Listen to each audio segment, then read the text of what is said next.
الحمد لله وكفى وسلام على عباده الذين اصطفى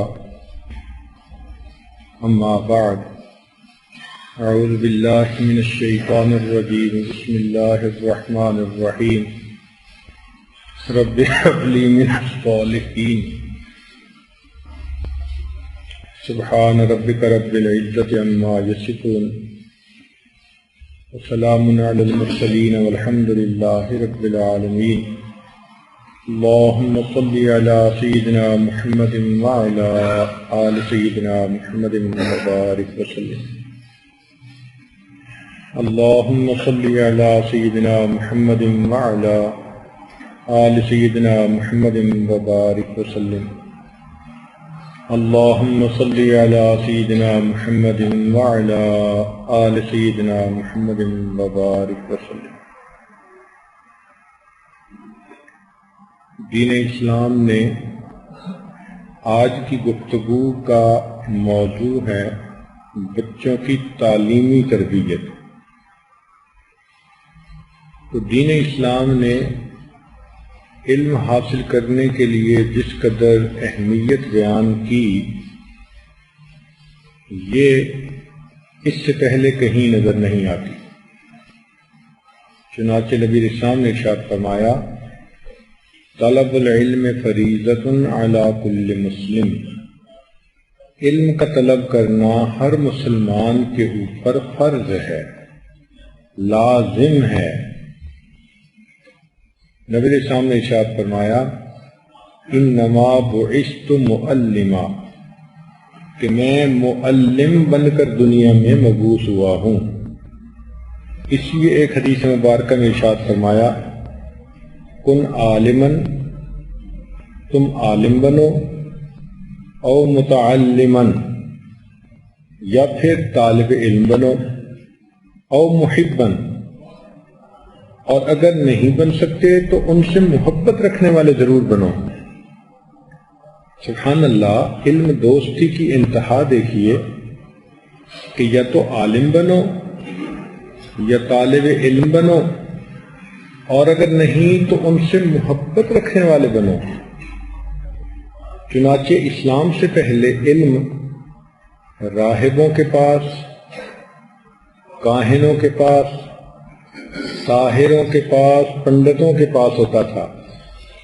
یہ دین اسلام کا انسانیت کے اوپر احسان ہے کہ اس نے ان تمام سے علم نکال کر عوام الناس تک پہنچا دیا۔ چنانچہ نبی علیہ السلام نے ارشاد فرمایا، ابن عباس عنہ روایت کرتے ہیں، بخاری شریف کی روایت ہے، علموا ویسروا ولا تعسروا، کہ تم علم سکھاؤ اور آسانی کرو، تنگی نہ کرو، وبشروا ولا تنفروا، بشارتیں دو، نفرتیں نہ ڈالو، وَإِذَا غَاضِبَ أَحَدُكُمْ فَلْيَسْكُتْ، اور اگر تم میں سے کسی کو غصہ آئے تو وہ خاموش ہو جائے۔ اس ایک حدیث مبارکہ میں علم پڑھنے اور پڑھانے والوں کے لیے دیکھو کیا خوبصورت ہدایات ہیں۔ تو نبی علیہ السلام نے حکم فرمایا کہ تم علم سکھاؤ، علم حاصل کرو، آسانیاں کرو، تنگی نہ کرو۔ اگر کوئی آدمی ان کو اپنی زندگی کا اصول بنا لے کہ میں نے اللہ کے بندوں کے لیے آسانیاں کرنی ہیں، تنگی نہیں کرنی، تو زندگی ہی آسان ہو جائے۔ بالفرض اگر کوئی خامل ہی دل میں یہ نیت کر لے کہ میں نے اپنی بیوی کے لیے آسانیاں کرنی ہیں، تنگی نہیں کرنی، تو اس کی بیوی تو جیتے جاگتے جنت پہنچ جائے گی۔ پھر فرمایا بشروا ولا تنفروا، بشارتیں دو، نفرتیں نہ ڈالو۔ اور جب انسان کو کسی بات پہ غصہ آئے تو وہ خاموش ہو جائے، ورنہ عمومی طور پر انسان غصے میں ضرورت سے زیادہ عمل کر جاتا ہے اور گناہگار ہوتا ہے۔ نبی علیہ الصلوۃ والسلام نے تعلیم کی اہمیت کے پیش نظر صحابہ رضی اللہ تعالی عنہم کو لکھنا پڑھنا سکھایا۔ اس کا طریقہ کار کیا تھا کہ بدر کے قیدی جو نبی علیہ الصلوۃ والسلام کی خدمت میں حاضر ہوئے تو ان میں ایسے لوگ تھے جو لکھنا پڑھنا جانتے تھے، تو نبی علیہ الصلوۃ والسلام نے فرمایا کہ اگر آپ لوگ مدینہ کے لوگوں کو لکھنا پڑھنا سکھا دیں گے تو یہ تمہارا فدیہ ہوگا، ہم تمہیں آزاد کر دیں گے۔ سنیے ذرا، 1400 سال پہلے جب علم کی اہمیت کو لوگ نہیں جانتے تھے، اس وقت عوام الناس کو علم سکھانے کے لیے یہ فدیہ قرار دینا، یہ ہمارے حبیب صلی اللہ علیہ وسلم کی شان ہے۔ اس لیے بچپن سے اگر بچے کے دل میں علم کا شوق پیدا ہو جائے تو وہ بچہ خوش نصیب ہوتا ہے۔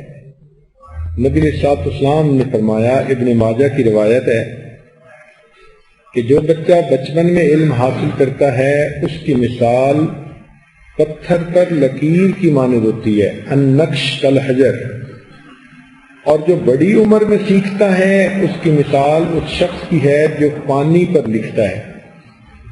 اب پانی پر لکھیں تو مٹ جاتا ہے، اور اگر پتھر پہ لکھیں تو باقی رہتا ہے۔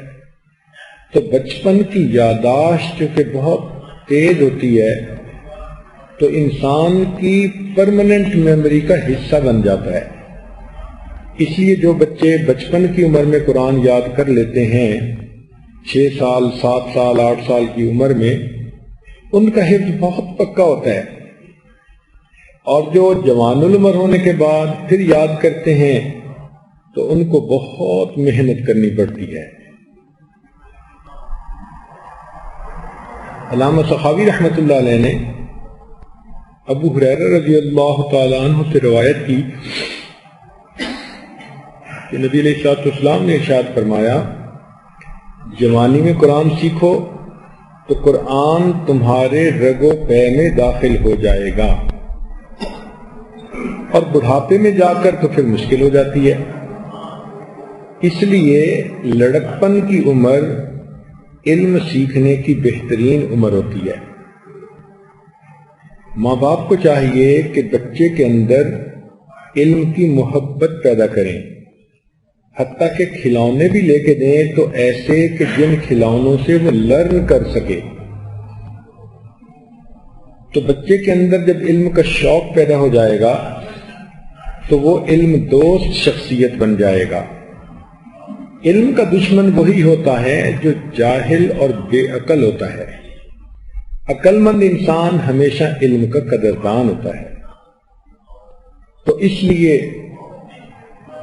ماں باپ بعض اوقات یہ سمجھتے ہیں کہ بچہ چھوٹی عمر میں فقط کھیلے، بڑا ہو کے پڑھ لے گا۔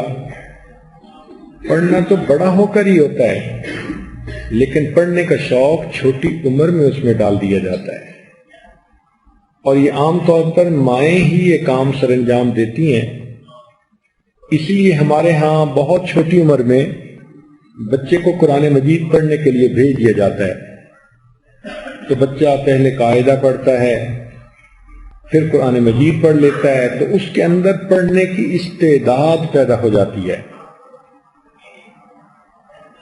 چنانچہ ہمارے اکابر بچوں کی تعلیم کے اوپر بہت زیادہ توجہ دیتے تھے۔ یحییٰ بن حمید الطویل نے دیکھا کہ حماد بن سلمہ بچوں کو حدیثیں سنا رہے ہیں، تو یہ چند مشائخ وقت تھے، محدثین تھے، یہ ان کی خدمت میں پہنچے اور خاموشی سے بیٹھ گئے۔ تو حماد بن سلمہ بچوں کو پڑھاتے رہے۔ کافی دیر کے بعد جب انہوں نے پڑھانا موقوف کیا تو ان مشائخ کی طرف متوجہ ہوئے اور ان سے باتیں کرنے لگے۔ تو یحییٰ نے کہا کہ آپ کے پاس مشائخ وقت آئے تھے، آپ نے ان کی طرف التفات ہی نہیں کیا اور بچوں کو ہی پڑھاتے رہے۔ تو اس پر حماد بن سلمہ نے کہا کہ میں نے اصل میں خواب دیکھا ایک نہر ہے اور میں اس میں ڈول لے کر کھڑا ہوں اور یہ بچے میرے سامنے ایک ایک کر کے آتے ہیں اور میں ان کے ڈول میں نہر سے پانی ڈالتا جا رہا ہوں۔ اس وجہ سے میں نے ان بچوں کو پڑھانے کی طرف زیادہ دھیان دیا۔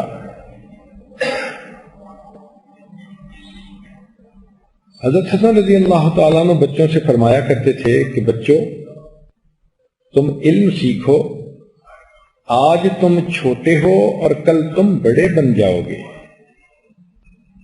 اس لیے بچوں کو قرآن و سنت کی تعلیم دینی ضروری ہوتی ہے۔ امام بخاری رحمۃ اللہ علیہ نے 10 سال کی عمر میں حدیث مبارکہ کو حفظ کرنا شروع کر دیا تھا۔ اب دیکھیں 10 سال کی عمر کتنی چھوٹی عمر ہے، لیکن ان کو بہت ساری احادیث یاد ہو گئی تھی۔ چنانچہ وہ فرماتے ہیں کہ میں ایک دن اپنے استاد کی خدمت میں حاضر ہوا تو استاد نے ایک حدیث پاک کی روایت کرتے ہوئے کہا کہ سفیان نے ابو زبیر سے اور اس نے ابراہیم سے نقل کیا۔ تو میں نے کہا کہ حضرت، ابو زبیر نے ابراہیم سے نقل نہیں کیا۔ تو انہوں نے کہا کہ یہ میرے پاس تو اسی طرح لکھا ہے۔ تو میں نے کہا کہ ابو زبیر کی ابراہیم سے ملاقات نہیں، جس زبیر کی ملاقات ہے وہ زبیر عدی ہے جس نے ابراہیم سے نقل کیا ہے۔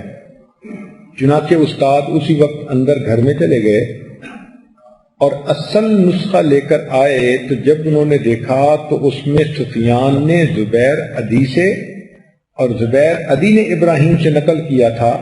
تو استاد نے کہا کہ اس بچے نے ٹھیک کہا کہ یہاں راوی کے نام میں فرق پڑ گیا۔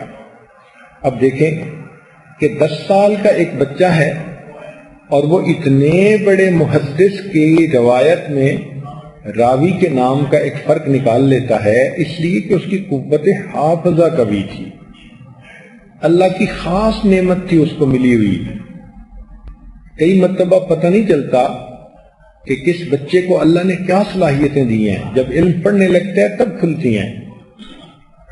ہمیں ایک مرتبہ مسکین پور شریف جانے کا موقع ملا تو ہم نے دیکھا کہ وہاں ایک لڑکا تھا، عمر اس کی 11-12 سال کے قریب تھی، اتنا خوبصورت وہ قرآن پاک پڑھتا تھا، اس قدر خوبصورت کہ اللہ اکبر۔ جب وہ بچہ پڑھنے لگتا تھا تو کلاس کے سارے بچے چپ ہو جاتے تھے، استاد خاموش ہو جاتے تھے، حتیٰ کہ دوسری کلاسوں کے طلباء بھی باہر آ کر کھڑے ہو کر اس کی قرات کو سنا کرتے تھے۔ ہم نے ایک مرتبہ عصر کے بعد دیکھا کہ وہ بچہ سورہ یوسف پڑھ رہا ہے مسجد کے صحن میں، اور پورے مدرسے کے طلباء اور اساتذہ اس کے گرد جمع ہیں اور اس کا قرآن سن رہے ہیں۔ اس عاجز نے جب سنا تو اتنا پیارا لگا کہ کوئی 1 گھنٹہ یا اس کے قریب یہ عاجز بھی کھڑا اس کا قرآن سنتا رہا، اور بچے کا حفظ اتنا پکا تھا کہ غلطی تو آنے کا سوال ہی پیدا نہیں ہوتا تھا۔ اس کے استاد نے اس بچے کی عجیب کہانی سنائی، کہنے لگا یہ دیہات کا رہنے والا لڑکا، تو ماں باپ نے 6-7 سال کی عمر میں اس کو بکریاں چرانے پہ لگا دیا۔ چنانچہ 4 سال یہ بچہ دھوپ میں دوپہر کے وقت بکریاں چراتا رہتا۔ اس کا آبادی سے لوگوں سے کوئی واسطہ ہی نہیں تھا کہ لڑکپن میں ہی اس کو ویرانہ ملا، تو بالکل جیسے جانوروں والی کیفیت ہوتی ہے، اس بچے کی عادتیں ایسی ہی تھی۔ اس کا کام یہی تھا کہ صبح اٹھنا ہے اور ناشتہ کرنے کے بعد بکریوں کو ساتھ لینا ہے اور لے کے باہر چلے جانا ہے، اور کھیتوں میں، ویرانوں میں، سردی میں اور گرمی میں بس ان بکریوں کو چرانا ہے، اور سارا دن کا تھکا تھکایا شام کو واپس آنا ہے۔ یہ بچہ کئی دفعہ تنگ بھی بہت ہوتا، چونکہ مشقت بہت تھی، بکریوں کے پیچھے بہت بھاگنا پڑتا ہے۔ اس کا ایک دوست تھا بچپن کا، وہ مسکین پر شریف کے مدرسے میں حفظ کرنے کے لیے آیا، اس کے ماں باپ نے اس کو داخلہ دلوایا۔ اب وہ بچہ جمعہ کے دن واپس گیا، چھٹی کے دن، تو قدرتاً اس کی ملاقات ہوئی، تو دونوں بچوں نے آپس میں بات چیت کی۔ مدرسے والے نے پوچھا سناؤ کیسے وقت گزرتا ہے؟ اس نے کہا آج کل تو بکریاں ہیں اور میں ہوں اور گرمی ہے، پسینہ آ رہا ہوتا ہے، پینے کو پانی نہیں ملتا، اگر کہیں ملتا ہے تو ابلا ہوا ہوتا ہے، بھاگ بھاگ کے میری تو مت ماری جاتی ہے۔ جب اس نے پوچھا کہ تم کہاں ہو تو اس بچے نے بتایا کہ میں تو ایک مدرسے میں قرآن پاک حفظ کر رہا ہوں، اور وہاں تو بجلی کے پنکھے میں بیٹھتے ہیں، سایہ ہوتا ہے، مزے ہوتے ہیں، صبح ناشتہ ملتا ہے، دوپہر کھانا، رات کھانا، ہم تو میاں شہزادوں کی طرح وہاں رہتے ہیں اور بڑی سہولت کی زندگی گزار رہے ہیں۔ اس بچے نے کچھ ایسی باتیں بتائیں یا ایسے انداز سے بتائیں کہ یہ بچہ کہنے لگا کہ مجھے بھی مدرسے لے جاؤ، میری اس مصیبت سے جان چھوٹ جائے۔ اس نے کہا میں لے تو جاؤں گا، تمہارے ماں باپ جانے دیں گے؟ اس نے کہا ماں باپ تو نہیں جانے دیں گے، میں بھاگ کے چلا جاؤں گا۔ لو دونوں بچوں نے آپس میں طے کر لیا۔ اب جب ہفتے کے دن وہ بچہ مدرسے والا جانے لگا تو صبح صبح یہ بھی گھر سے بھاگ کے اس بچے کے ساتھ ہو لیا۔ مدرسے میں وہ بچہ آیا جو پہلے سے پڑھتا تھا، اس نے آ کے محتمم صاحب کو کہا کہ جی یہ بچہ ہمارے گاؤں کا ہے اور یہ بھی پڑھنا چاہتا ہے اور اس کے ماں باپ نے میرے ساتھ بھیجا ہے۔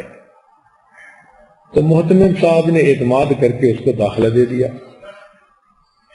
یہ بچہ جو بکریاں چراتا تھا، جس کی زندگی حیوانوں کے ساتھ حیوانوں کی طرح گزر رہی تھی، اس نے قرآن پاک یاد کرنا شروع کیا۔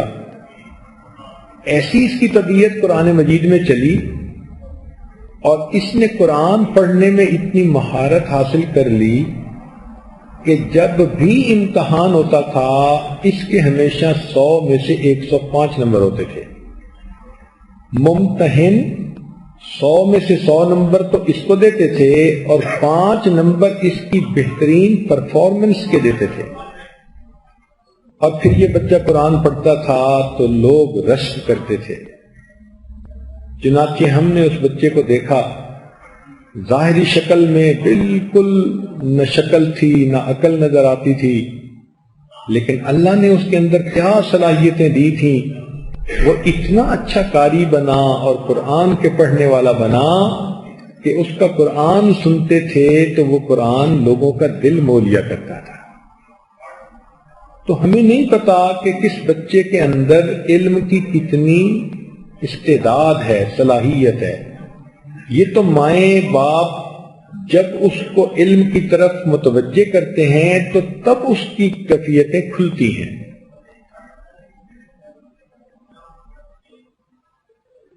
تو بچوں کے دل میں علم کی محبت پیدا کرنا یہ والدین کی ذمہ داری ہے۔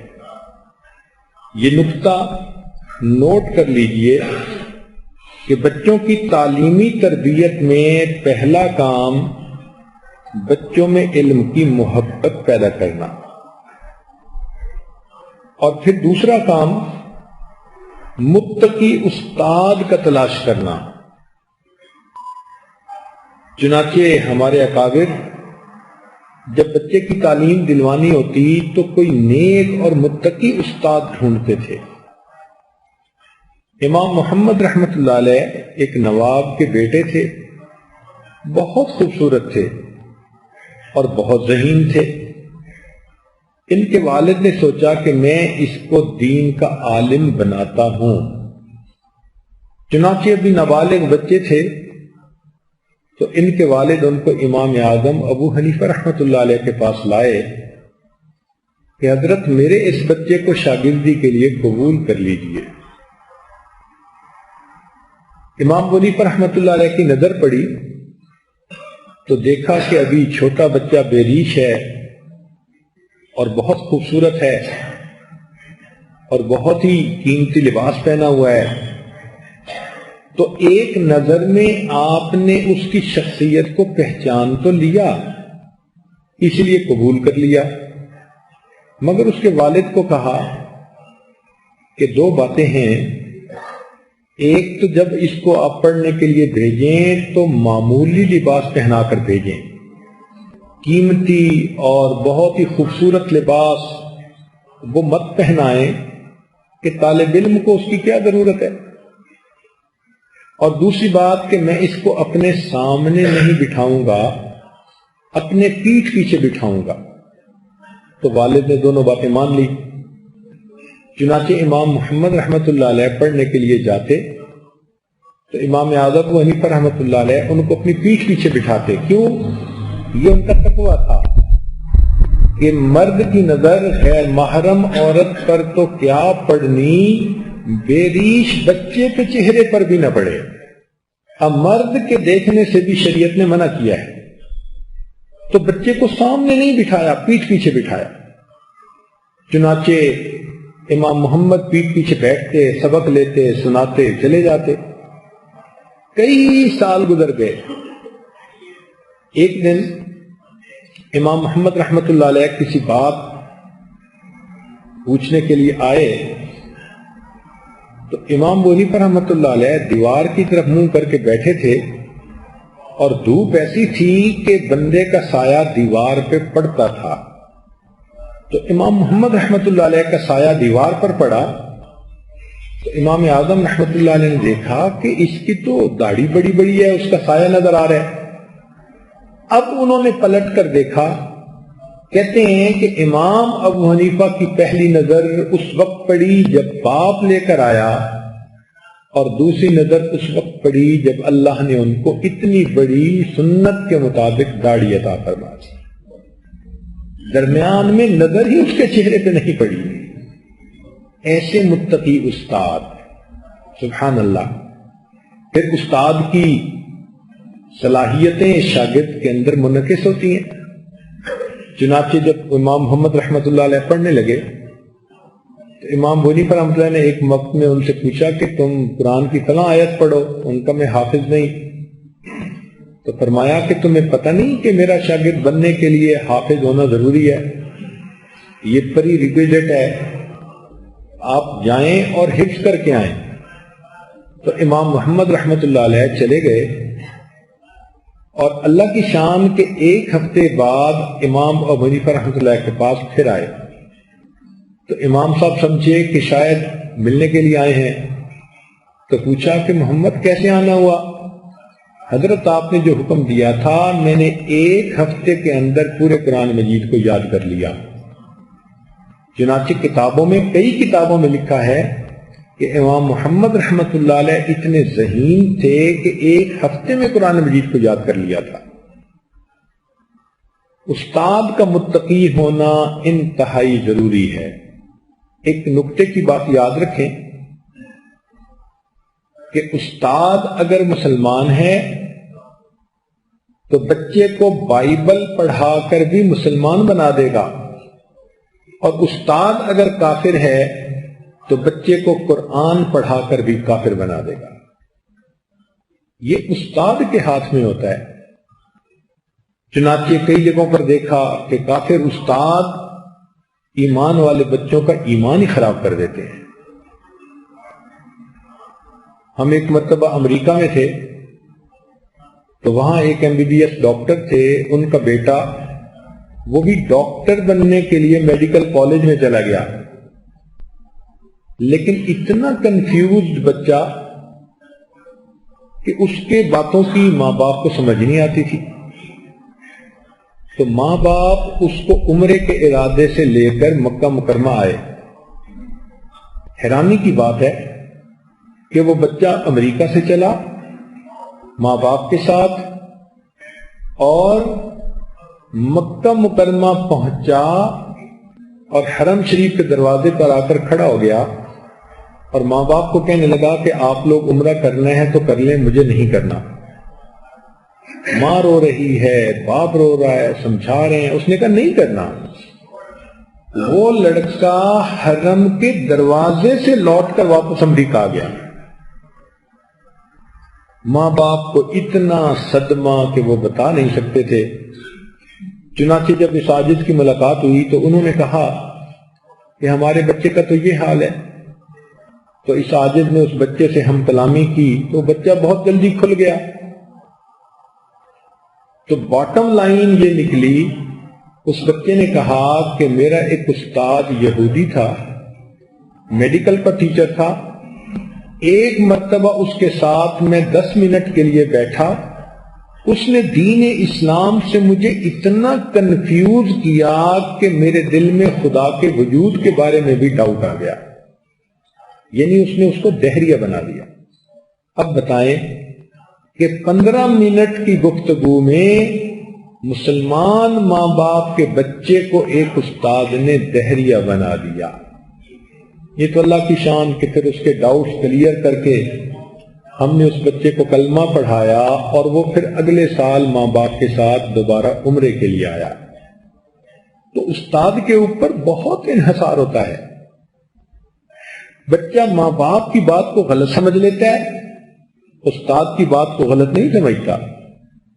اس لیے کئی لوگ دینی علم پڑھانے کے لیے غیر مقلد قسم کے استاد ان کو چن لیتے ہیں اور وہ بچے کو بالکل کنفیوز کر دیتے ہیں۔ تو نیک متقی استاد کا ڈھونڈنا، صحیح عقائد والا، یہ ماں باپ کی ذمہ داری ہے۔ اس کے بچے کے اندر اثرات ہوتے ہیں۔ بعض لوگ پوچھتے ہیں کہ جی علامہ اقبال کی ظاہری زندگی تو عام سی نظر آتی ہے، لیکن جب اس کے اشعار پڑھتے ہیں تو حیران ہوتے ہیں کہ جیسے اس نے امت کے بارے میں باتیں کی اور دین کے بارے میں اور اسلام کے بارے میں اور مومن کے بارے میں، تو لگتا ہے کہ کوئی ولی بول رہا ہے۔ تو اس کی بنیادی وجہ یہ کہ ان کے حالات زندگی میں لکھا ہے کہ ان کو بچپن میں فارسی پڑھانے والے جو استاد تھے وہ بہت متقی استاد تھے، ان کا تقوی مشہور تھا۔ یہ اس استاد کی محنت ہے کہ اس نے اس بچپن کی عمر میں اس بچے کے دل میں اسلام کی ایسی محبت بھر دی تھی۔ اس نے مولانا روم رحمت اللہ علیہ کا تعارف کروایا، اس نے اولیاء اللہ کی باتیں بتائیں، اور اتنا دین کا جذبہ اندر بھر دیا تھا کہ جب یہ بڑے ہو کر ڈاکٹر بننے یو کے چلے گئے تو وہاں بھی جا کر لکھتے ہیں، نہ چھوٹے مجھ سے لندن میں بھی آداب سحر خیزی۔ یعنی بچپن کی یہ برکتیں ایسی ہوتی ہیں کہ ظاہری زندگی 100% شریعت کے مطابق نہ بھی بچہ بنا پائے تو اس کے دل کے اندر وہ کیفیت موجود ہوتی ہے۔ اس لیے جب وہ بولتے تھے تو حقیقت میں ان کا استاد اندر سے بول رہا ہوتا تھا۔ تو اس لیے متقی استاد کا ہونا انتہائی ضروری ہے۔ تیسری چیز ہے کہ بچے کو عربی زبان سکھانا۔ عربی زبان سے ہمیں اس لیے محبت کرنی چاہیے کہ قرآن مجید عربی میں نازل ہوا، نبی علیہ السلام کی زبان عربی تھی، اور تیسری بات کہ جنت میں بھی عربی زبان ہوگی۔ اس لیے ہم کلمہ گو لوگوں کو عربی زبان سے محبت ہونی چاہیے۔ ہر مرد اور ہر عورت کو عربی زبان سیکھنی چاہیے، محبت کی بنا پہ سیکھنی چاہیے تاکہ یہ زبان آ جائے اور اس کے بعد پھر ہمیں قرآن سمجھ میں آ جائے۔ شروع میں صحابہ رضی اللہ تعالیٰ عنہ اپنی ماں کی گود سے جو زبان سیکھتے تھے تو وہی بولتے رہتے تھے۔ حضرت علی رضی اللہ عنہ کے زمانے میں آپ نے یہ فیل کیا کہ نئی ہونے والی جو اولاد ہے ان کی بول چال میں غلطیاں آتی جا رہی ہیں، تو انہوں نے ابو الاسود الدولی کو ایک کاغذ کے اوپر قواعد نحو لکھوائے اور یہ پھر اس زبان کی تدوین کی ایک شکل بن گئی. یہی قواعد پھر آگے بڑھے اور آج صرف نحو میں عربی زبان کو سیکھنے کا پورا علم موجود ہے. آج کی عورتیں تو بچپن سے بچے کو انگریزی سکھاتی ہیں. اجنبی زبانیں سکھانی جائز ہیں، لیکن اصل تو عربی زبان ہے نا، تاکہ بچے کے اندر دین کی محبت ہو. کسی نے کیا خوب شعر کہا کہ سنا ہے وہاں ہوگی بولی عرب کی، یعنی آخرت میں جنت میں ہر بندہ عربی بولے گا. سنا ہے وہاں ہوگی بولی عرب کی، مگر ہم نے سیکھی ہے انگلش غضب کی. تو ابتدا عربی سے کریں کہ یہ قرآن کی زبان ہے. پھر بچہ جب بڑا ہوتا ہے تو وہ چاہے 50 زبانیں سیکھے، سب اس کے لیے جائز ہے اور اہم ہے. جتنی زبانیں بچہ سیکھے اتنا ہی زیادہ بہتر ہے. آج کل تو رابطے کے لیے ہر زبان آنی چاہیے. نبی علیہ السلام جب ہجرت کر کے مدینہ طیبہ تشریف لائے تو انصار نے ایک لڑکے کو پیش کیا جن کا نام تھا زید بن ثابت، اور اس بچے نے محبت کی وجہ سے 11 سورتوں کو یاد کر لیا تھا. اس کی نبی علیہ السلام سے ملاقات نہیں تھی، مگر اللہ کی شان کہ اس نے قرآن کی 11 سورتیں یاد کر لی تھیں. جب نبی علیہ السلام کے سامنے پیش ہوا تو آپ نے فرمایا کہ پڑھو. اس نے پڑھی تو اللہ کے حبیب صلی اللہ علیہ وسلم بہت خوش ہوئے. پھر آپ صلی اللہ علیہ وسلم نے اس کو فرمایا کہ اے لڑکے، یہ یہودی لوگ اپنی زبان میں کچھ عبارتیں لکھ کر لاتے ہیں اور مجھے بھی پھر ان کا جواب ان کو دینا پڑتا ہے، تو ہمیں پھر ان یہودیوں سے ہی لکھوانا پڑتا ہے. تم جاؤ اور ان کی سریانی زبان کو سیکھ لو. چنانچہ زید بن ثابت عنہ فرماتے ہیں کہ میں گیا اور 15 دن میں ان کی زبان سیکھ کر واپس آ گیا. اور ایک روایت میں ہے کہ 17 دن میں نے عبرانی زبان سیکھ لی. پھر اس کے بعد جتنے خطوط نبی علیہ السلام نے اس زبان میں لکھوائے وہ سارے میں لکھا کرتا تھا. تو دیکھیے بچوں کی کیا صلاحیت ہے. آج کوئی ہے بچہ جو 1 مہینے میں کوئی دوسری زبان سیکھے؟ 1 مہینے میں تو پتہ ہی نہیں چلتا کہ زبان ہوتی کیسی ہے. لیکن اللہ نے ان لوگوں کو صلاحیتیں اتنی دی تھیں کہ پوری زبان 1 مہینے کے اندر سیکھ لی. آج تو بچے پہلی سے شروع کرتے ہیں اور 14ویں تک انگریزی سیکھتے جاتے ہیں، پھر اس کے بعد انگریزی لکھنے پڑھنے میں غلطیاں کر لیتے ہیں. تو یہ اصول سمجھ لیں کہ مسلمان ہونے کے ناطے بچے کو ابتدا عربی سے کروانی چاہیے. اور وہ کیسے ہوگی؟ وہ قرآن مجید کے پڑھانے سے ہوگی. شروع میں بچے کو آپ صرف ناو نہیں شروع کروائیں گی، وہ تو چھوٹا ہوتا ہے. اس بچے کو عربی زبان پڑھنا سکھائیں. یہ عربی سے ابتدا ہو گئی. اب وقت کے ساتھ بچہ عربی بھی پڑھے گا، باقی زبانیں بھی پڑھے گا.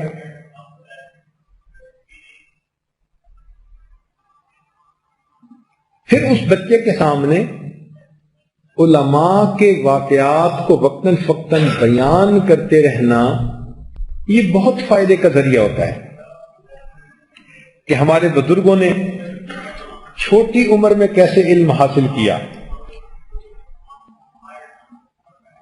سفیان بن عیینہ رحمۃ اللہ علیہ فرماتے ہیں ایک مرتبہ وہ حدیث کا درس دے رہے تھے کہ ایک بچہ آیا اور بڑی عمر کے مرد سب بیٹھے ہوئے تھے. ان بڑی عمر کے مردوں نے اس کو اشارے سے پرے کر دیا کہ بھئی تم بچے کچے ہو، جاؤ. جب انہوں نے بچے کو اشارے سے پرے کیا تو سفیان رحمت اللہ علیہ نے اس کو اپنے قریب بلا کر بٹھایا اور آیت پڑھی کذالک کنتم من قبل فمن اللہ علیکم، اور پھر اس کے بعد یہ لوگوں کو بتایا کہ دیکھو ایک وقت میرے اوپر ایسا تھا، عمر بھی میری چھوٹی تھی، قد بھی میرا چھوٹا تھا، اتنا چھوٹا قد تھا کہ میں مجلس میں بیٹھتا تھا تو جیسے کسی لکڑی میں کیل گاڑ دیتے ہیں، وہ کیل کی جگہ میں گڑا ہوا ہوتا تھا، اتنا چھوٹا سا تھا، اور میری دوات اخروٹ کی مانند ہوتی تھی اور میری قلم بادام کی مانند ہوتی تھی،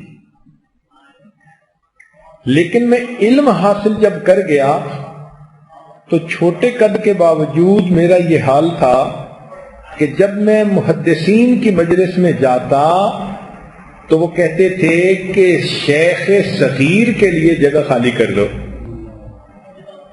یعنی چھوٹا سا بچہ تھا لیکن اس کے پاس علم تھا، تو فرمایا کہ مجھے لوگ شیخ صغیر کہا کرتے تھے۔ امام مالک رحمت اللہ علیہ نے جب پڑھنے کا ارادہ کیا تو ان کی والدہ نے انہیں کالی پگڑی باندھی اور فرمایا کہ بیٹا ربیہ رائے کے پاس چلے جاؤ اور ان سے ادب بھی خوب سیکھو۔ امام مالک رحمت اللہ علیہ فرماتے ہیں یہ وہ زمانہ تھا کہ امام نافع رحمت اللہ علیہ مسجد میں فجر کی نماز پڑھتے تھے اور بیٹھتے تھے اور ان کے قریب کوئی دوسرا بندہ نہیں بیٹھتا تھا، تو میں لڑکا تھا، میں فجر کے بعد ان کے پاس بیٹھ جاتا تو وہ مجھے نبی علیہ الصلوۃ والسلام کی احادیث سناتے تھے اور میں ان احادیث کو یاد کر لیا کرتا تھا۔ یہ سلسلۃ الذہب بنا کہ نبی علیہ الصلوۃ والسلام سے عبداللہ ابن عمر نے روایت کی، عبداللہ ابن عمر سے امام نافع رحمت اللہ علیہ نے روایت کی، اور امام نافع رحمت اللہ علیہ سے امام مالک رحمت اللہ علیہ نے روایت کی۔ امام شافعی رحمت اللہ علیہ بھی اسی طرح بچپن سے ہی علم حاصل کرنے میں لگ گئے، چنانچہ ان کے واقعات تو بہت طویل ہیں، بس اتنی سی بات ہے کہ وہ فرماتے ہیں کہ مجھے امام مالک رحمت اللہ علیہ سے ملنے کا شوق تھا۔ میں مکہ مکرمہ سے مدینہ طیبہ اونٹوں کے قافلے کے ساتھ چلا، ہمیں راستے میں 15 دن لگے اور میں نے 15 دن میں 15 مرتبہ قرآن شریف کو مکمل پڑھ لیا۔ آج ہم مکہ مکرمہ سے مدینہ جاتے ہیں ایئر کنڈیشن گاڑیوں میں 4 سے 5 گھنٹے کے اندر، اور ہم 4 سے 5 پارے نہیں پڑھ پاتے۔ 15 دن میں انہوں نے 15 مرتبہ قرآن مجید پڑھ لیا۔ فرماتے ہیں جب میں مسجد نبی میں پہنچا تو نماز ہوئی، اس کے بعد میں نے دیکھا کہ ایک اونچے لمبے قد کا آدمی ہے، اس نے ایک چادر باندھی ہوئی ہے، ایک لپیٹی ہوئی ہے، اور وہ ایک اونچی سی جگہ پر بیٹھ کر کہنے لگا قال رسول اللہ صلی اللہ علیہ وسلم۔ تو میں نے پہچان لیا کہ یہ امام مالک ہیں، میں بھی بیٹھ گیا۔ یہ وہ زمانہ تھا جب امام مالک رحمت اللہ علیہ سامعین کو حدیث مبارکہ لکھوا رہے تھے، چنانچہ سب لوگوں کے پاس دواتیں بھی تھیں، قلم بھی، کاغذ بھی، اور وہ لکھنے میں مشغول ہو گئے۔ میں مسافر تھا، نہ میرے پاس کاغذ، نہ قلم، نہ دوات۔ میں احادیث کو سنتا رہا اور تمنا کرتا رہا کہ میں بھی ان طلباء کی طرح اس کی کتابت کر سکتا۔ مجھے اپنے سامنے ایک تنکا پڑا نظر آیا، میں نے وہ تنکا اٹھا لیا اور اس کو اپنے ہونٹوں کی تری سے لگایا جیسے کہ میں اس کو دوات کی سیاہی میں ڈبو رہا ہوں، اور پھر اپنی ہتھیلی پر لکھنا شروع کر دیا کہ جیسے قلم سے کاغذ پر لکھ رہا ہوں۔ تو میں اسی طرح ان احادیث کو اپنی ہتھیلی پہ لکھتا رہا۔ امام مالک رحمت اللہ نے بھی مجھے دیکھ لیا۔ جب مجلس ختم ہوئی تو لوگ اگلی نماز کی تیاری کرنے کے لیے چلے گئے۔ میرا چونکہ وضو تھا تو میں وہیں بیٹھا رہا۔ تو مجھے امام مالک رحمت اللہ علیہ نے اپنے پاس بلایا، پوچھا کہ ہتھیلی پہ کیا لکھ رہے تھے؟ میں نے کہا احادیث دکھاؤ۔ جب میں نے ہتھیلی دکھائی تو صاف تھی۔ تو امام مالک رحمۃ اللہ کہنے لگے یہ کیا؟ میں نے کہا جی میں تنکے سے لکھ رہا تھا۔ انہوں نے کہا کہ یہ تو حدیث مبارکہ کے ادب کے خلاف ہے۔ میں نے کہا حضرت میں مسافر ہوں، قلم دوات کاغذ میرے پاس نہیں، میں نے تو ان طلباء سے مشابہت حاصل کرنے کے لیے تنکے سے اپنی ہتھیلی پر لکھنا شروع کیا، حقیقت میں تو میں اپنے دل میں لکھ رہا تھا۔ تو امام مالک رحمۃ اللہ نے فرمایا کہ اچھا، جتنی احادیث میں نے لکھوائی ہیں ان میں سے آدھی مجھے سنا دو۔ امام شافعی رحمۃ اللہ فرماتے ہیں کہ 100 کے قریب احادیث امام مالک نے لکھوائی تھی، میں نے ساری کی ساری متن اور سند کے ساتھ ان کو سنا دی۔ تو امام مالک رحمۃ اللہ فرمانے لگے کہ واقعی اس بچے کو اللہ نے خاص ذہانت عطا فرمائی ہے۔ چنانچہ امام شافعی رحمۃ اللہ علیہ امام مالک رحمۃ اللہ علیہ کے شاگرد بن گئے۔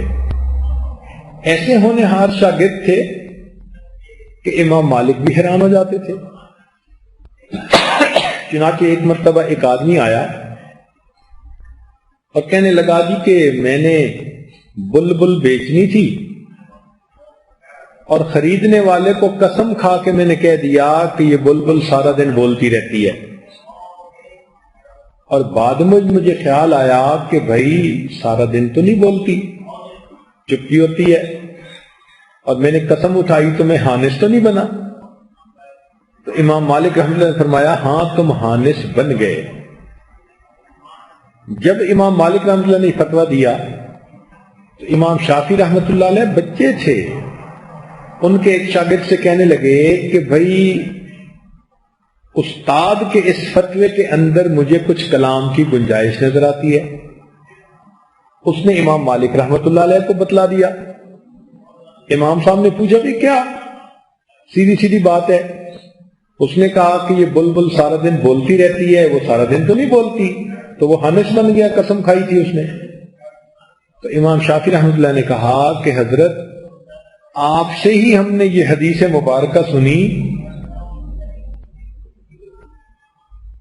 کہ جب فاطمہ بن قیس نے نکاح کا ارادہ کیا تو ان کے پاس 2 مردوں کے پیغام آئے، ایک ابو جہم رضی اللہ عنہ کا اور ایک معاویہ رضی اللہ عنہ کا۔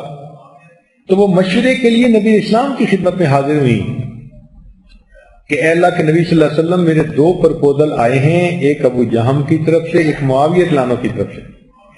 تو نبی علیہ السلام نے سن کر فرمایا کہ ابو جہم تو کندھے سے لاٹھی اتارتا ہی نہیں، یعنی بعض لوگ ہوتے ہیں نا سخت مزاج ہوتے ہیں، ہر وقت لات میں لاٹھی رہتی ہے، تو ان کے بارے میں نبی علیہ السلام نے فرمایا کہ ابو جہم تو کندھے سے لاٹھی اتارتا ہی نہیں، اور معاویہ کے پاس مال نہیں، بالکل ہی کلاش ہے۔ تو اب اس حدیث میں نبی علیہ السلام نے جو فرمایا تو یہ عرفاً بتلایا کہ ابو جہم کے پاس اکثر و بیشتر لاٹھی رہتی تھی، یہ مطلب نہیں تھا کہ لاٹھی کندھے سے اترتی نہیں تھی، نہ دن میں نہ رات میں، نہ سوتے نہ جاگتے۔ تو اگر عرف میں نبی علیہ السلام نے یہ بات فرما دی تو عرف میں اگر اس بندے نے بھی کہہ دیا کہ یہ بلبل سارا دن بولتی رہتی ہے تو مطلب یہی لیا جائے گا کہ دن کا اکثر حصہ بولتی ہے، تھوڑی دیر خاموش ہوتی ہے، یہ حانس نہیں بنے گا۔ تو امام مالک رحمت اللہ علیہ یہ بات سن کر حیران ہوئے۔ پھر جتنے دن یہ وہاں رہے انہوں نے علم حاصل کیا۔ فرماتے ہیں پھر میں وہاں سے کوفہ کی طرف چلا علم حاصل کرنے کے لیے، تو امام مالک رحمت اللہ علیہ نے اپنے پیسوں سے مجھے اونٹ کرائے پر لے کر دیا اور مجھے فرمایا کہ اے لڑکے، تیرے دل میں اللہ نے ایک نور کو روشن کر دیا ہے، تو گناہوں کی وجہ سے اس نور کو بجھا نہ دینا۔ یہ اصل نعمت ہے جو استاد شاگرد کے دل میں بھرتا ہے. جو امام مالک رحمت اللہ علیہ نے فرمایا کہ تمہارے دل میں اللہ نے ایک نور کو روشن کر دیا ہے، اب تم گناہوں کی وجہ سے اس نور کو ضائع نہ کر دینا. اور یہ چیز اسی وقت ہوتی ہے جب متقی استاد ہو. اب یہاں پر نقطہ یہ پیدا ہوتا ہے کہ ہر بچہ تو حافظ عالم نہیں بنتا.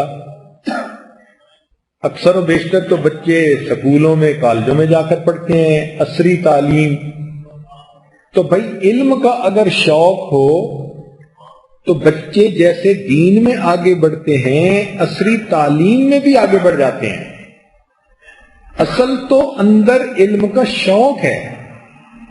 چنانچہ ایک دو واقعات اس عاجز کی اپنی زندگی میں پیش آئے. یہ وہ وقت تھا کہ جب یہ عاجز خود یونیورسٹی کی تعلیم پا رہا تھا. ہمارے محلے میں ایک غریب آدمی تھا جس کو بڑھاپے میں اللہ نے بیٹا عطا کیا. شاید شادی کے کوئی 25-30 سال کے بعد اس کے ہاں بیٹا ہوا. اب بیٹا جب بڑا ہوا جوان ہوا تو ماں باپ دونوں بالکل ہی بوڑھے ہو گئے. بچے نے میٹرک کا امتحان دیا، اچھے نمبر پہ پاس ہوا. پوچھا ابو میرا آگے پڑھنے کو دل کرتا ہے.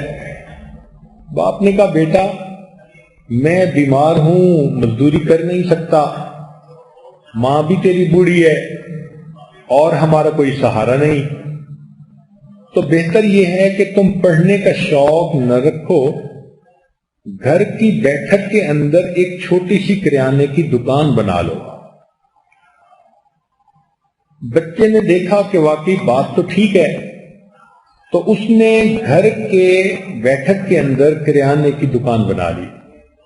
چند 100 روپے کا اس نے میٹیریل والد نے لے کر دیا جو رکھا. محلے والے چونکہ ان کی غربت سے واقف تھے تو ہمدردی کے طور پر ان سے چیزیں خرید لیتے تھے کہ ان کو کچھ نفع ہوگا، ان کے لیے گزارا ہو جائے گا.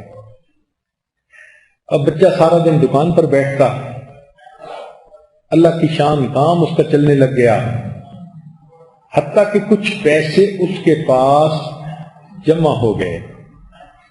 اس کو پڑھنے کا شوق تو تھا ہی صحیح. اس نے FSC کی کتابیں خریدی. اب وہ فارغ وقت میں دکان پر بیٹھ کر FSC کی کتابیں پڑھتا. ایک دن اس کے والد نے جب دیکھا، اس نے کہا بیٹا تم پڑھتے ہو یا دکانداری کرتے ہو؟ تم کیا دکان پہ توجہ دے گو؟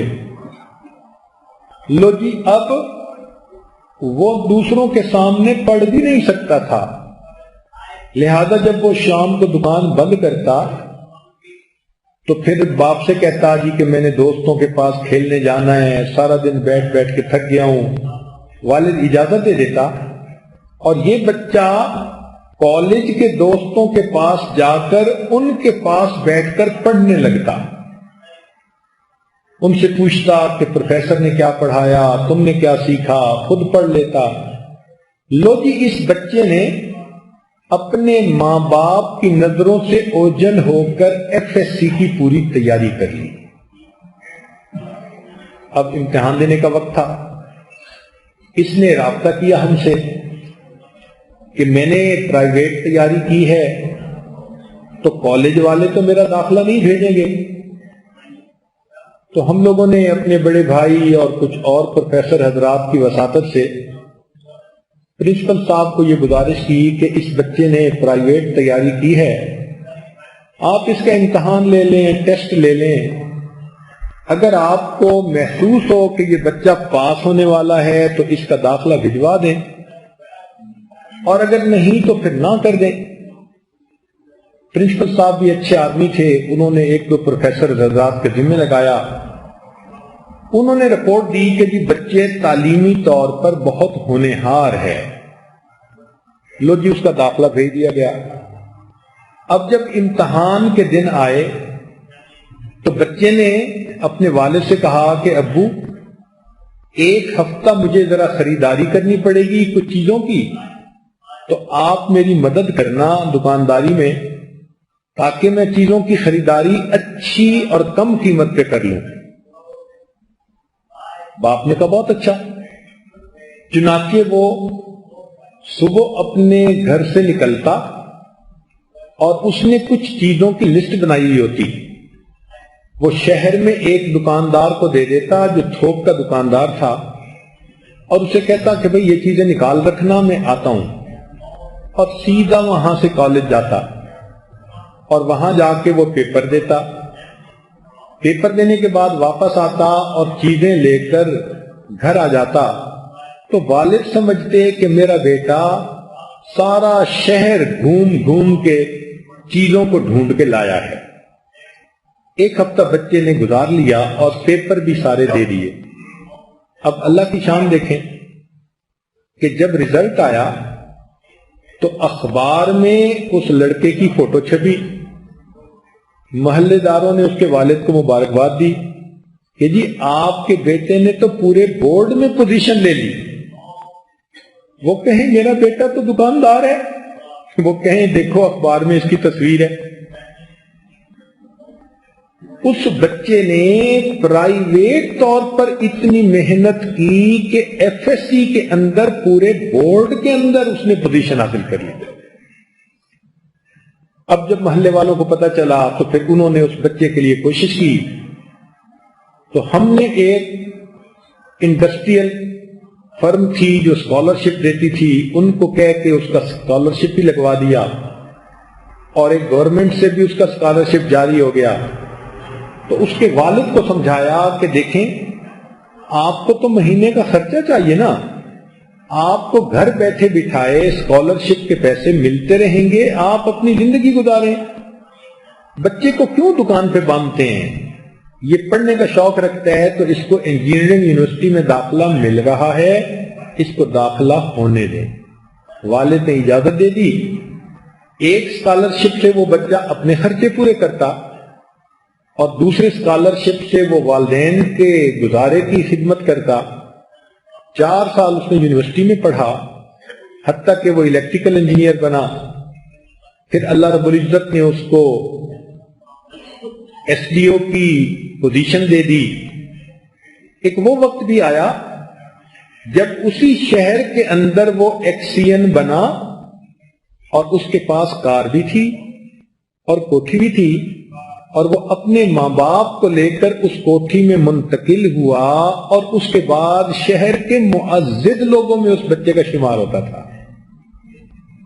اب دیکھو کہ وہ بچہ ماں باپ سے چھپ کے پڑھ رہا ہے، مگر اس کے اندر علم حاصل کرنے کا شوق تھا، اور اس وجہ سے دکانداری سے ترقی کر کے اللہ نے اس کو پورے شہر کی معزز ہستیوں میں شامل فرما دیا۔ تو اصل چیز تو علم کی محبت ہوتی ہے۔ ایک لڑکی کا واقعہ سن لیجئے۔ ہم کالج میں پڑھتے تھے تو ہمارے ایک عربی کے پروفیسر تھے، بہت نیک دیندار تھے۔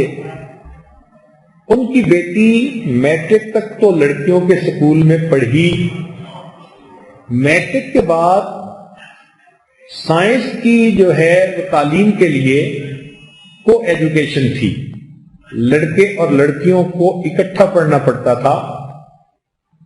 جو گرلز کالج تھا اس میں فقط آرٹس کے مضامین پڑھائے جاتے تھے، کیونکہ ایسی پروفیسر ڈھونڈنا مشکل تھا جو فزکس کیمسٹری وغیرہ پڑھا سکیں۔ تو پروفیسر صاحب نے کہا اپنی بیٹی کو کہ بیٹی، میں لڑکوں کے اس کالج میں خود عربی کا پروفیسر ہوں، دین دارانہ میری وضع اور زندگی ہے، اور تم میری بیٹی ہو اور وہی پروفیسروں سے لڑکوں کے ساتھ بیٹھ کے پڑھو گی تو مجھے اچھا نہیں لگتا۔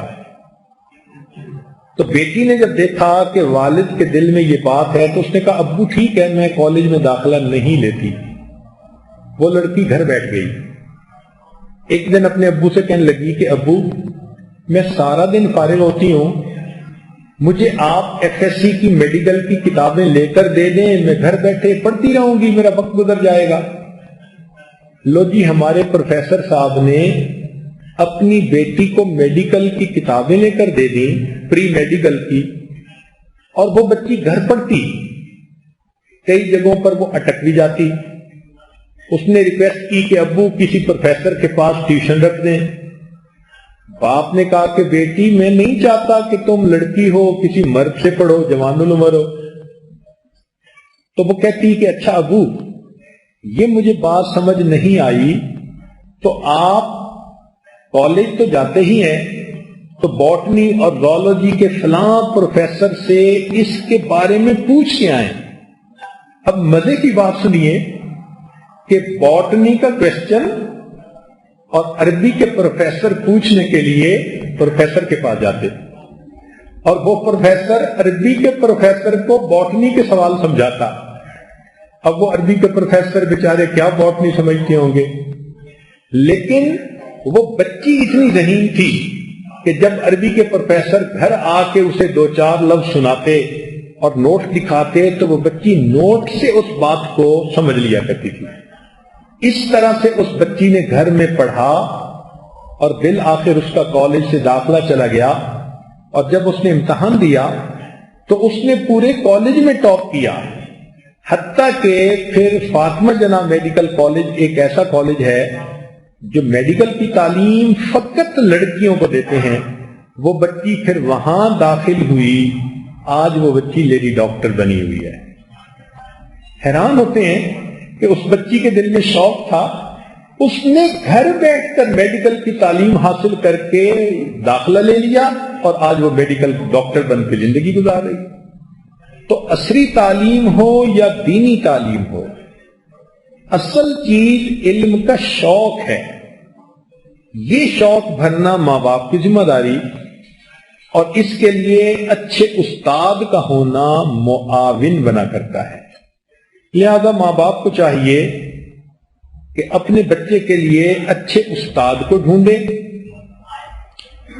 اور اس کے پاس بچے کو تعلیم دیں، تو بچہ پھر علم کی نعمت کو حاصل آسانی سے کر لے گا۔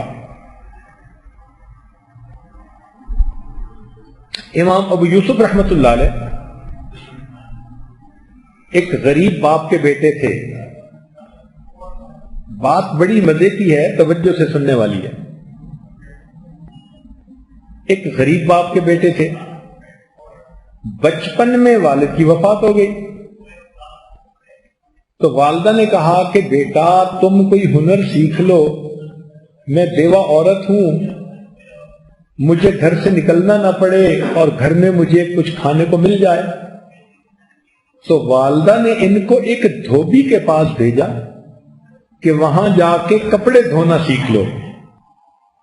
لو جی، بیٹا دھوبی کے پاس کپڑے دھونے کے لیے جا رہا ہے۔ راستے میں امام اعظم ابو حنیفہ رحمۃ اللہ علیہ کا گھر تھا اور ان کی وہاں مجلس ہوتی تھی۔ ایک دن یہ لڑکا، یعقوب نام تھا، بعد میں ابو یوسف مشہور ہو گئے، یہ اس مجلس میں جا کر بیٹھ گیا۔ تو اس کو امام صاحب کی باتیں بہت پسند آئیں۔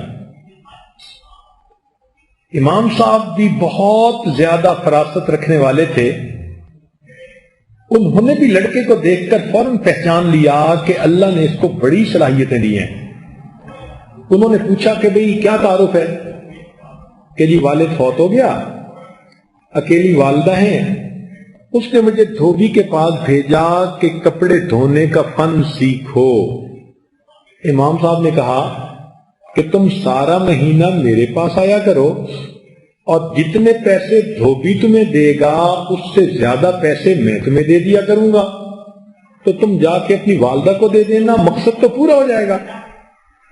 چنانچہ امام ابو یوسف رحمۃ اللہ علیہ نے بھی ایسا ہی کیا۔ اب یہ سارا دن تو امام صاحب کے پاس گزارتے، اور مہینے کے بعد تنخواہ کے پیسے لے کر اپنی والدہ کو جا کر دے دیتے۔ جب والدہ کو پیسے ملنے لگے تو وہ مطمئن زندگی گزارنے لگی۔ کئی سال گزر گئے، حتیٰ کہ یہ جوان العمر، بڑی عمر کے ہو گئے۔ ایک دن والدہ کو پتہ چلا کہ میرا بیٹا تو کپڑے دھونا جانتا ہی نہیں۔ اس نے پوچھا بیٹے کیوں؟ اماں میں تو علم حاصل کرتا ہوں اور پیسے تو مجھے استاد دے دیتے ہیں، وہ میں آپ کو لا کے دے دیتا ہوں۔ تو ماں نے کہا کہ بیٹا تم کپڑے سیکھو، کپڑے دھونا سیکھو تاکہ تمہارے اپنے آمدنی کا ذریعہ ہو۔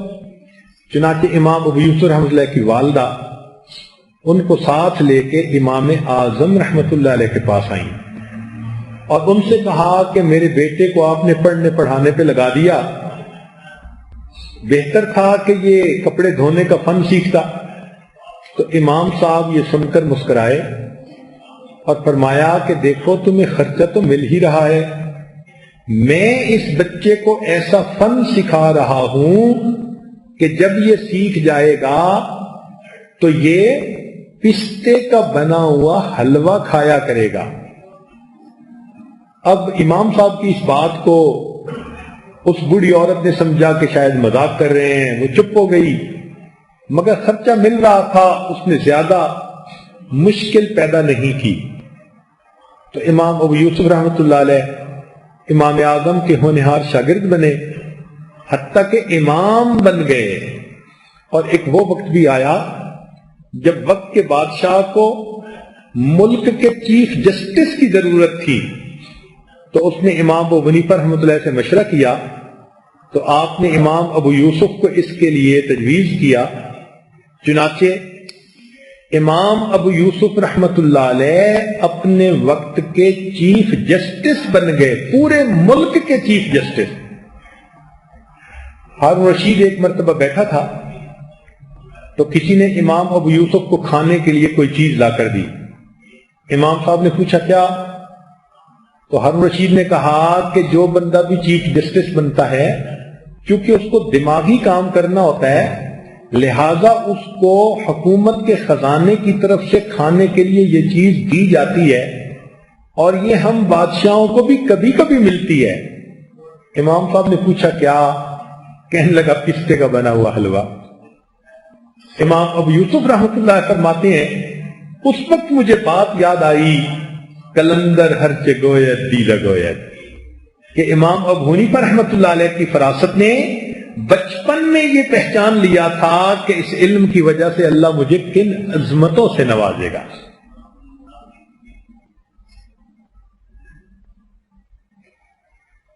ایک آخری واقعہ سنا کر بات کو مکمل کرتا ہوں کہ ہمارے مشائخ نے ابتدائی عمر میں علم حاصل کرنے کے لیے کتنی کوششیں کی۔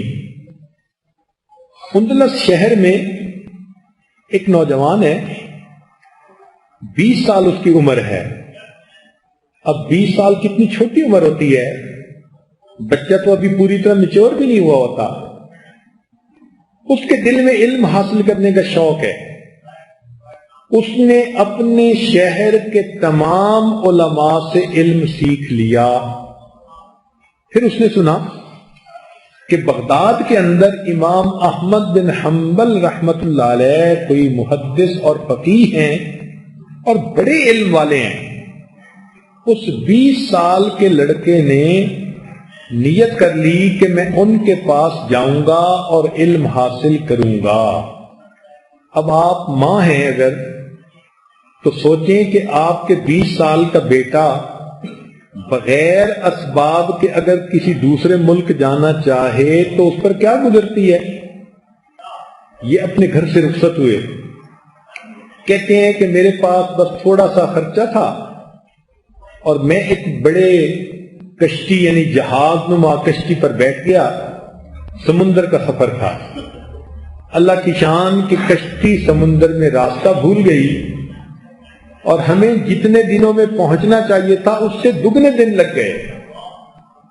زیادہ وقت سمندر میں رہنے کی وجہ سے بیمار بھی ہو گیا، کپڑے بھی میلے کچیلے، حال برا، نہ کچھ کھانے کو نہ پینے کو۔ کہتے ہیں کہ بالآخر ہماری کشتی کنارے لگی، میں اترا، مجھے وہاں سے کئی 100 کلومیٹر پیدل سفر کرنا تھا۔ تو میں نے اتنے 100 کلومیٹر پیدل سفر کیا حتیٰ کہ میں بغداد شہر کے باہر پہنچ گیا، تھکا ہوا تھا، ایک درخت کے نیچے سو گیا۔ جب اٹھا تو میں بغداد شہر کی طرف جانے لگا. راستے میں ایک بندہ مجھے ملا تو میں نے اس بندے سے پوچھا کہ بتاؤ بھائی امام احمد بن حنبل کا کیا حال ہے؟ اس نے بڑی معنی سے نظروں سے مجھے دیکھا اور کہا کہ کیوں پوچھ رہے ہو؟ میں نے کہا کہ میں اندلس سے آیا ہوں، ہزاروں میل دور سے، ان سے علم حاصل کرنے کے لیے. یہ بات سن کے اس آدمی نے ٹھنڈی سانس لی اور کہنے لگا اے نوجوان، تیری یہ حسرت پوری نہیں ہو سکے گی، تو نے اتنے لمبے سفر کی خواہ مشقت اٹھائی. میں نے پوچھا کیوں؟ کہنے لگا کہ امام احمد بن حنبل سے وقت کا حاکم ناراض ہو گیا اور اس نے ان کو گھر میں نظر بند کر دیا. نہ وہ کسی مسجد میں جا سکتے ہیں، نہ وہاں درس دے سکتے ہیں، نہ کوئی بندہ ان کے گھر پہ جا کے ان کو مل سکتا ہے، لہذا تم تو علم حاصل نہیں کر سکتے. وہ کہتے ہیں کہ یہ بات میرے دل پر بجلی کی طرح گری، مگر میں شہر میں گیا، ایک سرائے تھی، اس میں نے ایک کمرہ کرائے پر لے لیا.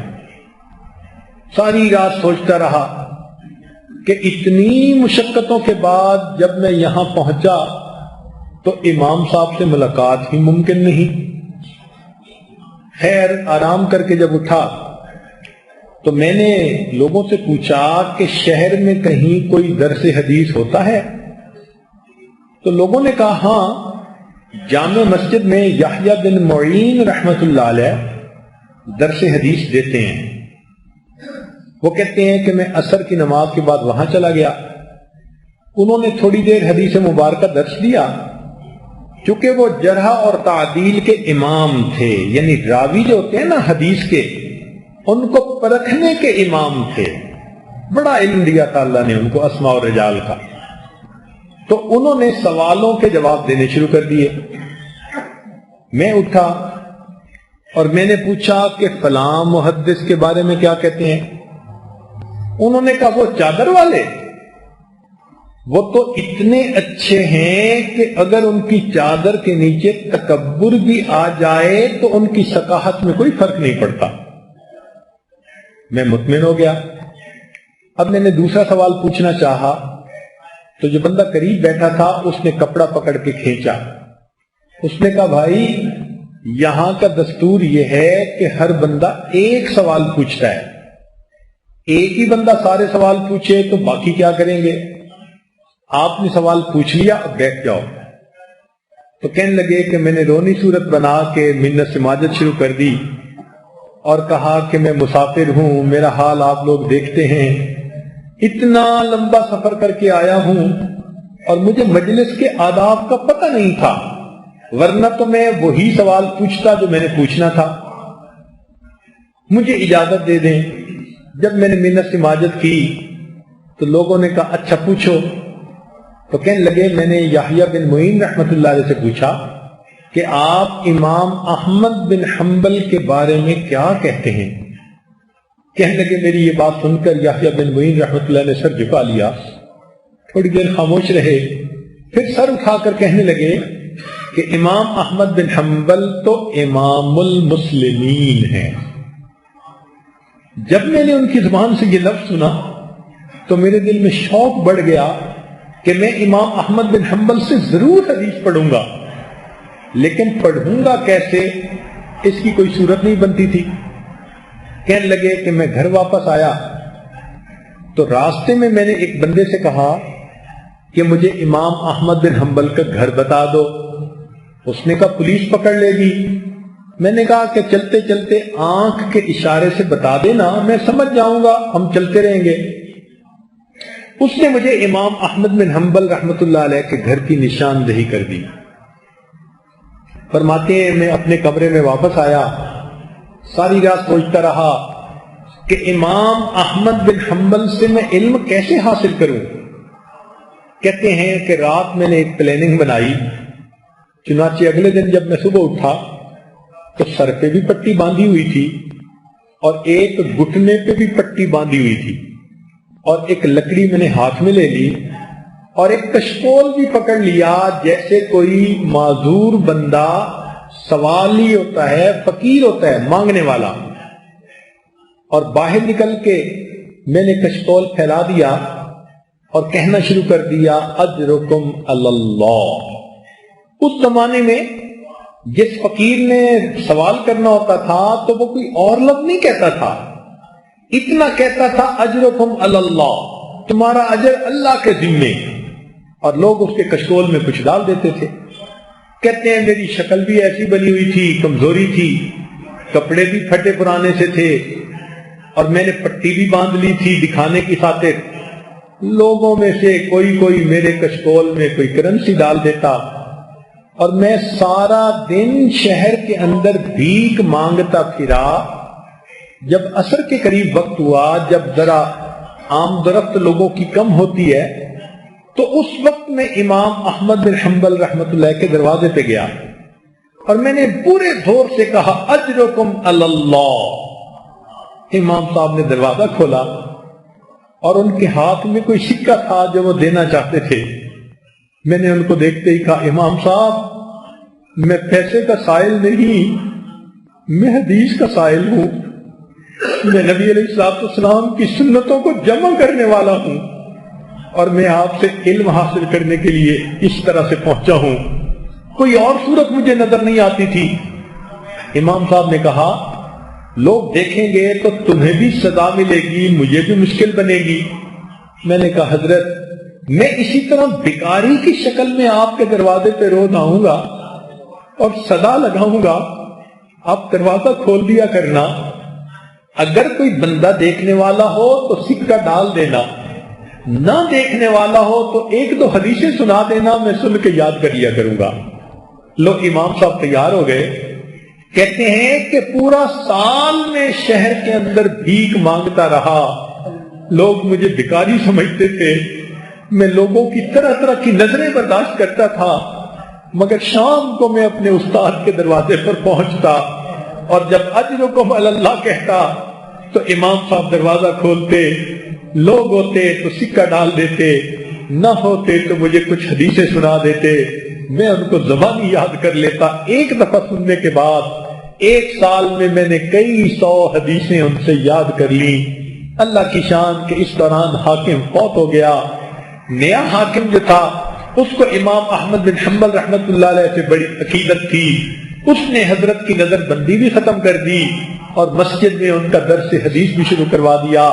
جب پہلے دن امام احمد بن حنبل رحمۃ اللہ علیہ مسجد میں درس کے لیے آئے تو کہتے ہیں کہ میں بھی انہی پھٹے کپڑوں میں آپ کے سامنے آ کر ذرا دور بیٹھنے لگا۔ امام صاحب کی نظر پڑی، فرمایا لوگو اس بچے کو میرے قریب آنے دو، علم کا اصل طالب تو یہی انسان ہے۔ ایسے بھی ہمارے لوگ گزرے، 20 سال کی جوانی کی عمر شہوات کی عمر ہوتی ہے، شہوانی مستانی نفسانی زندگی گزارنے کو جی چاہتا ہے۔ یہ اللہ کا وہ بندہ اس ابتدائی جوانی میں سارا دن بھیک مانگتا ہے، شام کو میں اپنے استاد سے 2-3 حدیثیں پڑھ لوں گا۔ سبحان اللہ، یہ علم کا شوق بھی عجیب چیز ہے۔ کل قیامت کے دن جب علماء کھڑے ہوں گے، اللہ تعالیٰ پوچھیں گے تم نے میرے دین کا علم سیکھنے کے لیے کیا کیا؟ اصحاب صفہ کھڑے ہوں گے، اللہ جسم پہ کپڑے پورے نہیں ہوتے تھے، نبی علیہ السلام تشریف لاتے تھے، ہم ایک دوسرے کی اوٹ میں ہو جاتے تھے، میرے آقا کی نظر میرے بدن پہ نہ پڑ جائے۔ اس حال میں ہم نے علم پڑھا۔ وہاں یہ نوجوان بھی کھڑا ہوگا، اس کا نام تھا بقی الدین ابن مخلد رحمت اللہ علیہ۔ یہ علم حاصل کرنے کے لیے بھیک مانگا کرتا تھا۔ اللہ تعالی ہماری اولادوں کو بھی علم کا شوق عطا فرما دے اور ان کو دین کے علم سے بہرہ فرما دے۔ تو بچوں کو دین پہلے پڑھانا چاہیے، پھر بھلے پوری زندگی جو عصری تعلیمات ہیں، انگریزی تعلیمات ہیں، وہ پڑھتے رہیں۔ ان تعلیمات کا پڑھنا بھی کوئی برا نہیں۔ حضرت تھانوی رحمت اللہ علیہ نے لکھا ہے کہ جس علم کی وجہ سے کافر مسلمانوں پر غالب آ سکتے ہوں، اس علم کا پڑھنا مسلمانوں پر واجب ہوتا ہے۔ لہذا آج کی دنیا میں سائنس پڑھنا، میڈیکل کالج میں جانا، انجینئرنگ میں جانا، یہ بھی ہم اپنے بچوں کو ضرور تعلیم دیں تاکہ وہ اسلام کی سربلندی کے لیے زندگی گزار سکیں۔ اللہ تعالی ہمیں اور ہمارے اہل خانہ کو علم کا یہ شوق عطا فرمائے۔ وآخر دعوانا ان الحمد للہ رب العالمین۔ تھوڑی دیر کے لیے مراقبہ کر لیجئے، آنکھوں کو بند کر لیجئے، سر کو جھکا لیجئے، دنیا اور جو کچھ دنیا میں ہے اس سے ہٹ کٹ کے اللہ رب العزت کی یاد میں ڈوب جائیے۔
لا الہ الا اللہ محمد رسول اللہ۔